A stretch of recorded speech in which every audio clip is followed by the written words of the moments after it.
తిరుపతిలోని ప్రసిద్ధ శ్రీ గోవిందరాజస్వామి ఆలయంలో శుక్రవారం అర్ధరాత్రి తీవ్ర కలకలం నెలకొంది.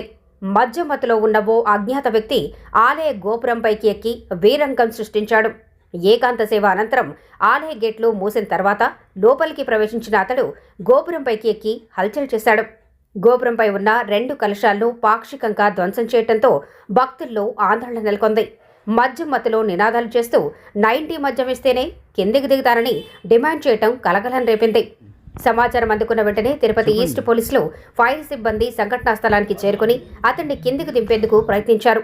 అయితే అతడు సహకరించకపోవడంతో పరిస్థితి ఉధృతంగా మారింది. సుమారు 3 గంటల పాటు శ్రమించిన అనంతరం పోలీసులు గోపురంపైకి ఎక్కి తాళ్లతో బంధించి బలవంతంగా అతన్ని కిందికి దించారు.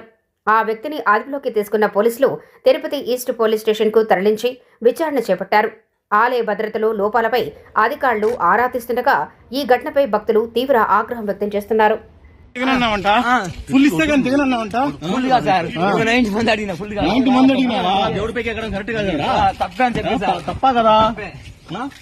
తప్పుకున్నట్టే కదా